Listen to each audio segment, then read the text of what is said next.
Hello, कैसे हैं आप सब। मैं आपका मेंटर और आप देख रहे हैं लर्निंग विदाउट रूल्स का एक नया और फ्रेश सेशन।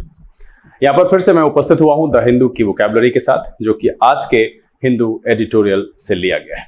तो चलिए सेशन की शुरुआत करेंगे। उससे पहले जो लोग इस चैनल पर नए हैं, अब तक सब्सक्राइब नहीं किया है, तो चैनल को सब्सक्राइब कर लीजिए, बेल आइकन प्रेस करके नोटिफिकेशन को ऑल पर रखिएगा, ताकि यहाँ से जो भी वीडियो अपलोड हो उसकी सूचना आपको मिले और कोई भी सेशन मिस ना हो। लाइक और शेयर कर दीजिएगा। साथ में अगर कोई समस्या हो, कुछ शेयर करना चाहते हैं, तो कमेंट करने से झिझकिएगा नहीं। चलिए सेशन की शुरुआत करते हैं। लर्निंग विदाउट रूल्स के सेशन में एक बार फिर से आप सबका तहे दिल से स्वागत है। तो चलिए, उम्मीद है कि आप सब तैयार होंगे। फटाफट यहाँ पर आज ज्यादा वर्ड नहीं है, लेकिन है अच्छे खासे और नए वर्ड्स यहाँ पर सीखने के लिए मिलेंगे। चलिए, यहाँ पर जो आज का पहला है एडिटोरियल, वो है अ फ्रेश स्टार्ट। ये है अ फ्रेश स्टार्ट और इससे लिया गया वर्ड है, पहला है कन्वीन। कन्वीन का जो पार्ट्स ऑफ स्पीच है, ये एक वर्ब की तरह प्रयोग होता है। इसका मतलब है to bring together a group of people for a meeting और to meet for a meeting. मतलब ये है कि एकत्र होना, आयोजित करना, बटोरने से मतलब है कि to bring together a group of people for a meeting मतलब होता है कन्वीन। अगला जो वर्ड है वो है रिकैलिब्रेटेड। ये एक वर्ब की तरह इस्तेमाल होता है और यहां पर इसको आप एडजेक्टिव की तरह भी इस्तेमाल कर सकते हैं। सेंटेंस के हिसाब से निर्भर करेगा। To change the way you do or think about something. तो रिकैलिब्रेट आप यहां से इसका जो है नॉर्मल फॉर्म इस्तेमाल करेंगे, ओरिजिनल। तो रिकैलिब्रेट का क्या मतलब है? To change the way you do or think about something. मतलब है कि वो तरीका बदलना जो आप परंपरागत तरीके से सोचते हैं, उसको बदलना मतलब होता है रिकैलिब्रेट करना। या फिर आप किसी उपकरण को रिकैलिब्रेट करें ताकि वो ठीक से काम करे, उस सेंस में भी हम इसका इस्तेमाल करते हैं। अगला जो वर्ड है वो है ट्विक। ये एक नाउन और वर्ब की तरह इस्तेमाल होता है। कहता है to change something slightly especially in order to make it more correct, effective or suitable. Or to pull or twist something with a small sudden movement. मतलब है कि ठीक करना, सुधारना और झटके से तोड़ना। ट्विक का दो अर्थ में प्रयोग होता है, झटके से तोड़ने के लिए भी ये जो लास्ट वाला है, to pull or twist something with a small sudden movement, इसके लिए भी ट्विक इस्तेमाल करते हैं। ट्विक का मतलब ठीक करना और सुधारने से भी इस्तेमाल करते हैं। तो यहां पर जो पहले पेज पर फ्रेश स्टार्ट का जो वर्ड है वो है कन्वीन, एकत्र करना, आयोजित करना। रिकैलिब्रेट का मतलब होता है to change the way you do or think about something. और ट्विक का मतलब होता है ठीक करना, सुधारना या झटके से तोड़ना। चलिए, अगला वर्ड यहां पर है फॉरबियरेंस। ये नाउन की तरह इस्तेमाल होता है। The quality of being patient and being able to forgive someone or control yourself in a difficult situation। मतलब होता है धैर्य या सहिष्णुता से। forbearance का मतलब होता है धैर्य या सहिष्णुता। the quality of being patient and being able to forgive someone or control yourself in a difficult situation, उसके लिए कहते हैं धैर्य या सहिष्णुता। अगला जो वर्ड है यहाँ पर वेट। इसी से वो वेटरेन शब्द जो है ना, वो यहीं से बना हुआ है। ये वर्ब और नाउन की तरह इस्तेमाल होता है। To examine something or someone carefully or to make certain that it is or they are acceptable or suitable. इस सेंस में भी करते हैं इस्तेमाल, जांचना, इलाज करना और अनुभवी व्यक्ति। देखिए, इसी से बना है वेटरेन। तो यहां पर वेट का मतलब अनुभवी व्यक्ति के तौर पर भी इसको हम यूज कर सकते हैं। तो ये नाउन और वर्ब दोनों तरीके से इस्तेमाल होता है। To examine something or someone carefully, to make certain that it is or they are acceptable or suitable मतलब होता है वेट। अगला जो वर्ड है वो है फ्लरी। ये एक नाउन की तरह इस्तेमाल होता है। A sudden short period of activity, excitement और इंटरेस्ट। मतलब है कि फरफराहट, हलचल या झोंका। A sudden short period of activity मतलब है कि एक्टिविटी का कैसा सडन शॉर्ट पीरियड, एक्साइटमेंट और इंटरेस्ट का भी क्या कि सडन शॉर्ट पीरियड मतलब है फरफराहट, हलचल से या झोंका, इस सेंस में इस्तेमाल करते हैं। तो यहां पर जो इस पेज पर वर्ड आया है वो है फॉरबियरेंस का मतलब होता है धैर्य या सहिष्णुता। वेट का मतलब होता है जांचना, इलाज करना या अनुभवी व्यक्ति से। और फ्लरी का मतलब होता है फरफराहट या हलचल से। चलिए, अगला जो शब्द है वो है रेट्रोस्पेक्टिव। और मुझे लगता है ये मैंने OWS में आपको बताया है कि क्या है। यहां पर इसका ये नाउन और एडजेक्टिव की तरह यूज होता है। कहता है रिलेटिंग और thinking about the past, looking back over the past. मतलब ये है कि बीते हुए समय पर नजर डालने वाला या पूर्वव्यापी। क्या कह रहा है? रिलेटिंग और थिंकिंग अबाउट द पास्ट मतलब है कि जो पास्ट से रिलेट हो, उसको सोचे, उसको कहते हैं रेट्रोस्पेक्टिव। निटिग्रिटी ये एक नाउन की तरह इस्तेमाल होता है। The basic fact and important details of a situation मतलब है महत्वपूर्ण पहलू या सार। निटिग्रिटी का क्या मतलब होता है? महत्वपूर्ण पहलू या सार। The basic fact and important detail of a situation, nitty-gritty. उसके बाद देखिए, अगला जो शब्द है वो है इरिटेंट। नाउन है। इरिटेट शब्द कहीं ना कहीं इससे रिलेट करता है। देखिए, समथिंग दैट कॉजेज ट्रबल और मेक यू अनॉयड मतलब है चिढ़ पैदा करने वाला, उत्तेजक या खिजाने वाला। इरिटेंट का मतलब क्या होता है? चिढ़ पैदा करने वाला, उत्तेजक या खिजाने वाला। ये नाउन की तरह प्रयोग होता है। तो इस पेज पर जो वर्ड आया वो है रेट्रोस्पेक्टिव। ये बीते हुए समय पर नजर डालने वाला या पूर्वव्यापी। निटिग्रिटी का मतलब होता है महत्वपूर्ण पहलू या सार। और इरिटेंट का मतलब होता है चिढ़ पैदा करने वाला या उत्तेजक। चलिए, अगला जो शब्द है वो है कंबरसम। ये एक एडजेक्टिव की तरह इस्तेमाल होता है। कंबरसम का जो पार्ट्स ऑफ स्पीच है वो एडजेक्टिव कह रहा है। Awkward because of being large, heavy और नॉट इफेक्टिव और डिफिकल्ट टू डू और मैनेज और and taking a lot of time and effort. मतलब होता है भारी भरकम, जटिल या भारी। ऑकवर्ड किस वजह से है? और बीइंग लार्ज, हैवी और नॉट इफेक्टिव और डिफिकल्ट टू डू और मैनेज। तो भारी भरकम और जटिल का सेंस है। बाहर बहुत मूसलाधार बारिश हो रही है, आवाज हो सकता है कि पटपटाहट की आपको डिस्टर्ब करे, तो खैर उधर ध्यान नहीं देना है। कंबरसम का मतलब होता है भारी भरकम, जटिल और भारी से। अगला जो वर्ड है डीक्लटर।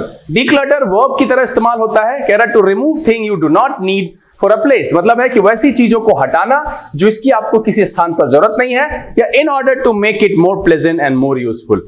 ठीक है, अव्यवस्था हटाना, सफाई करना या गड़बड़ी दूर करने के लिए हम क्या यूज करते हैं? डिक्लटर एक अच्छा वर्ड है। एक्सपेडाइट ये वर्ब की तरह इस्तेमाल होता है। To make something happen more quickly और to cause something to be done और प्रोग्रेस मोर क्विकली। मतलब ये है कि शीघ्र निपटाने से, शीघ्रता करने से। एक्सपेडाइट का मतलब क्या होता है? To make something happen more quickly और to cause something to be done और प्रोग्रेस मोर क्विकली। तो इस पेज पर जो वर्ड आया वो है कंबरसम। ये भारी भरकम और जटिल के अर्थ में प्रयोग किया जाता है। इसका पार्ट्स ऑफ स्पीच एडजेक्टिव है। डीक्लटर का मतलब होता है अव्यवस्था हटाना, सफाई करना, गड़बड़ी दूर करना। और एक्सपेडाइट शीघ्र निपटान करने से और शीघ्रता करने से इसका अर्थ देता है। चलिए, जो इस एडिटोरियल का आखिरी शब्द है वो है रिजिग। रिजिग शब्द नाउन की तरह इस्तेमाल होता है। कह रहा है to change and improve the arrangement of something so that it is better और more suitable for a particular purpose. मतलब है इस्तेमाल लायक बनाने के लिए किसी चीज में बदलाव करना। रिजिग का क्या मतलब होता है? इस्तेमाल लायक बनाने के लिए, किसी चीज में बदलाव करने के लिए ये शब्द इस्तेमाल करते हैं। इसका जो पार्ट्स ऑफ स्पीच है वो है नाउन। चलिए, अब है डेथ ट्रैप। ये एक अगला टॉपिक है एडिटोरियल का। इसका जो पहला वर्ड है स्टैगर, और मुझे लगता है कि स्टैगर मैंने इससे पहले भी बताया है, और मैं जानबूझकर के ऐसे शब्द ले लेता हूं ताकि आप रिवीजन करो। पीछे आया है तो वो ध्यान में रह जाएगा। स्टैगर का जो पार्ट्स ऑफ स्पीच है ये वर्ब और नाउन की तरह प्रयोग होता है। To walk or move with difficulty as if you are going to fall. मतलब होता है लड़खड़ाना और मुश्किल से चल पाना। इस सेंस में हम स्टैगर का इस्तेमाल करते हैं। दूसरा है इंडिक्टमेंट। इसका जो पार्ट्स ऑफ स्पीच है वो है noun. Something that shows a policy, system or society, etc. is bad or wrong. A written paper that officially accuses somebody of a crime. मतलब है कि अभ्यारोपण है ना, किसी चीज पर, सिस्टम पर। Something that shows policy, system, society, etc.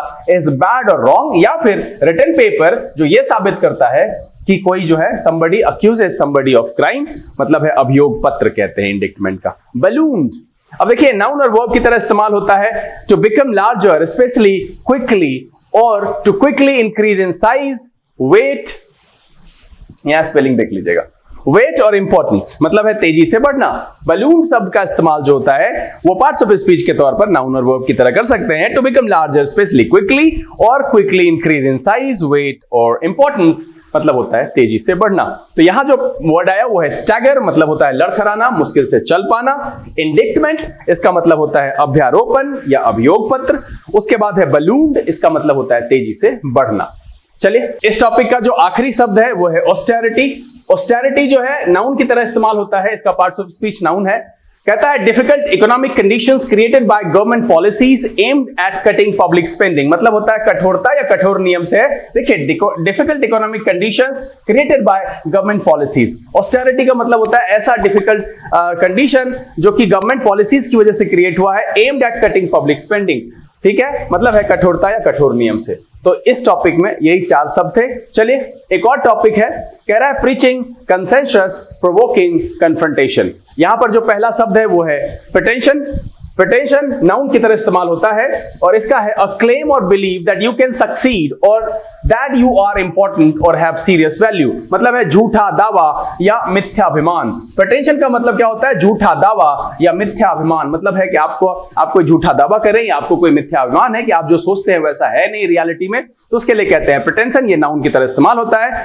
Unequivocal, ये एक एडजेक्टिव की तरह इस्तेमाल होता है। टोटल और expressed in a clear and certain way, और क्लियर और फर्म, मतलब है सुस्पष्ट या असंदिग्ध, जिस पर कोई शंका नहीं हो, पूरा क्लियर हो। तो अनइक्विवोकल का मतलब है टोटल और expressed in a clear and certain way. अगला जो शब्द है वो है डिवाइसिवनेस। ये एक नाउन की तरह इस्तेमाल होता है। डिवाइसिवनेस, डिवाइसिवनेस का मतलब होता है टेंडेंसी टू कॉज डिसएग्रीमेंट और हॉस्टिलिटी बिटवीन पीपल, मतलब है भेदभाव। डिवाइसिवनेस का क्या मतलब है? भेदभाव से है। तो इस टॉपिक में जो पहला 3 शब्द आया है वो है प्रिटेंशन, मतलब होता है झूठा दावा या मिथ्याभिमान। अनइक्विवोकल का मतलब होता है सुस्पष्ट या फिर जिसमें कोई संदिग्ध जो लक्षण ना हो, मतलब है असंदिग्ध से सेंस में कहते हैं। डिवाइसिवनेस का मतलब होता है भेदभाव से।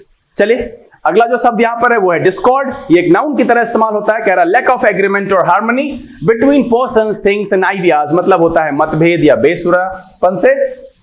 अगला जो है वो है रिपुडिएशन।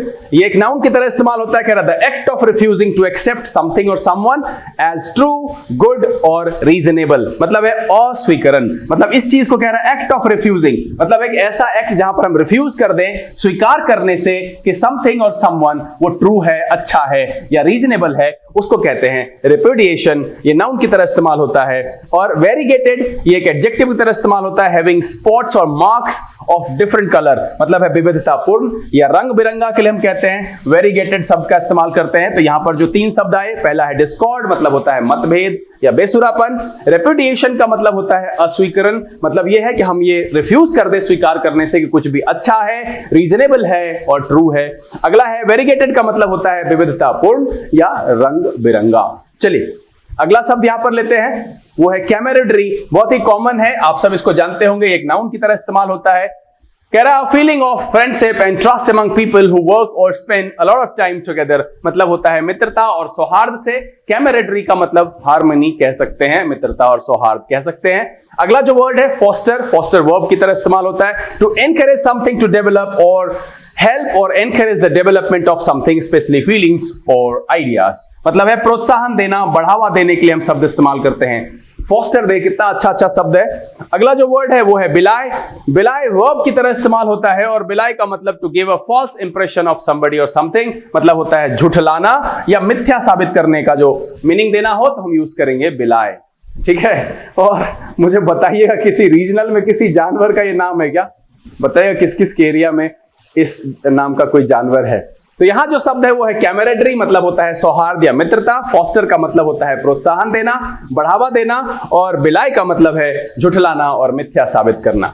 चलिए अगला जो शब्द है वो है एमिसरी, और ये मुझे याद आ रहा है कि मैंने वन वर्ड सेक्शन में पढ़ाया है।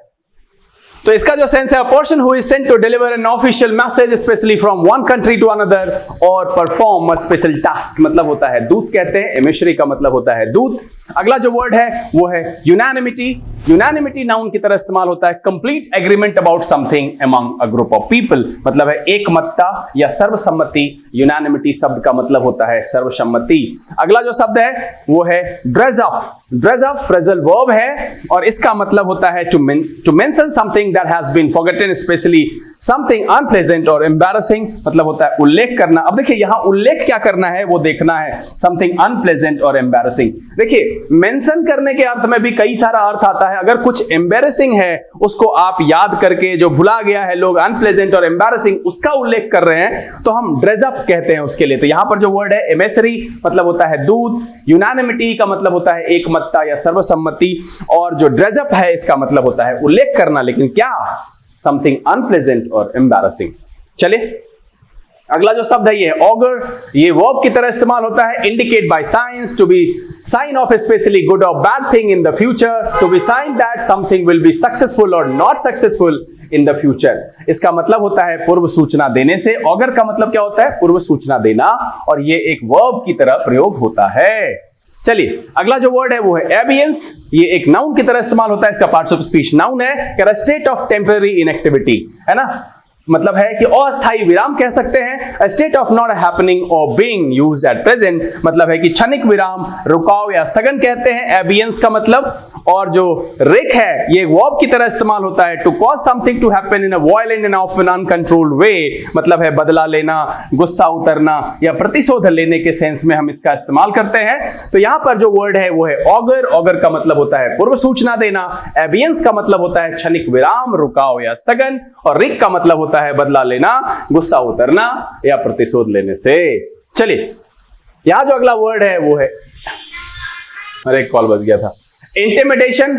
इंटिमिडेशन का जो मतलब है वो एक नाउन की तरह इस्तेमाल होता है। देखिए मैंने पहले भी कहा कि TION लगा हुआ है। अब कह रहा था एक्ट ऑफ फ्राइटनिंग और threatening somebody so that they will do what you want, मतलब है धमकी या डांट डपट किस चीज के लिए कि आप जो चाहते हैं वो करे, उसको कहते हैं इंटिमिडेशन। अगला जो शब्द है वो है इन्वेक्टिव, ये एक नाउन की तरह इस्तेमाल होता है। इंसल्टिंग, एब्यूजिव और हाईली क्रिटिकल लैंग्वेज मतलब है अपशब्द। इन्वेक्टिव का क्या मतलब होता है? इंसल्टिंग, एब्यूजिव और हाईली क्रिटिकल लैंग्वेज का मतलब है अपशब्द। अगला जो वर्ड है वो है ब्लेटेंट, ये एक एडजेक्टिव की तरह इस्तेमाल होता है। वेरी क्लियर एंड ऑब्वियस मतलब है खुल्लम खुल्ला। ब्लेटेंट का मतलब क्या होता है? खुल्लम खुल्ला। तो यहां जो तीन शब्द है, इंटिमिडेशन का मतलब होता है धमकी या डांट डपट, लेकिन पर्पस क्या है कि जो आप चाहते हैं वो करे, इसके लिए उसको डराना या धमकाना। इन्वेक्टिव का मतलब होता है अपशब्द, मतलब है इंसल्टिंग, एब्यूजिव और हाईली क्रिटिकल लैंग्वेज, और ब्लेटेंट का मतलब होता है खुल्लम खुल्ला। चले अगला जो शब्द है वो है इंक्लिनेशन, ये एक नाउन की तरह इस्तेमाल होता है। कहता है feeling that makes somebody want to behave in a particular way, मतलब है पसंद, झुकाव, ढाल या रुचि, मतलब एक ऐसी फीलिंग जहां पर somebody want to behave in a particular way, ऐसा मतलब फीलिंग जहां पर कि वो एक पर्टिकुलर वे में करे। झुकाव से सेंस लेते हैं इसका, पसंद से सेंस लेते हैं इंक्लिनेशन का। और जो आखिरी शब्द है वो है एनगल्फ, ये एक वर्ब की तरह इस्तेमाल होता है। To surround and cover completely, to affect somebody or something very strongly, मतलब होता है निगल लेना या परिग्रहण करना। एनगल्फ का मतलब होता है to surround and cover completely, or to affect somebody or something very strongly, मतलब किसी चीज को प्रभावित करना बहुत स्ट्रांगली। तो इंक्लिनेशन का मतलब पसंद, झुकाव, और एनगल्फ का मतलब निगल लेना और परिग्रहण करना। उम्मीद है कि जो देखिए एक पेज पर 4 एडिटोरियल होता है, जिसमें से मैं एक बड़ा वाला और दोनों छोटा वाला, उसमें जितने भी वर्ड्स होते हैं मैं आपके सामने रखता हूं। मुझे लगता है कि एग्जामिनेशन के पॉइंट ऑफ व्यू से आप सब एडिटोरियल पढ़ते ही होंगे, लेकिन वो कैब को अगर सुन लेंगे और साथ में 2-4 बार रिवीजन कर लेंगे तो ये एग्जामिनेशन के पॉइंट ऑफ व्यू से बहुत ही महत्वपूर्ण है। साथ में आपकी इंग्लिश अच्छी करनी है, वैल्यूएबल करनी है, और थोड़ा सा वेटेज बढ़ाना है अपनी अंग्रेजी का अच्छे शब्द का प्रयोग करके, तो ये एक अच्छा सोर्स है। उम्मीद तो ये है कि ये वीडियो आपको अच्छा लगा होगा। अगर ये वीडियो पसंद आया तो लाइक कर दीजिए। अगर आपने अब तक चैनल सब्सक्राइब नहीं किया है तो कर लीजिए सब्सक्राइब, मुझे अच्छा लगेगा और मेरे लिए एक खुराक का काम करता है। साथ में अपने मित्रों के साथ इसको शेयर कीजिए, बताइए कि भाई ऐसा ऐसा वहां पर होता है, पढ़ना चाहो तो पढ़ सकते हो, फायदेमंद है। समय यहां से बिता लेने का, बहुत जल्द इस तरह के इन्फॉर्मेटिव वीडियोस के साथ फिर आपके सामने उपस्थित होंगे। तब तक के लिए आप घर में रहिए, अपना और अपने परिवारजनों का ख्याल रखिए, खुश रहिए, मस्त रहिए, लेकिन पढ़ते लिखते जरूर रहिएगा। लर्निंग विदाउट टूल्स से this is VK Singh signing off. Keep reading, keep practising. Thank you, God bless you.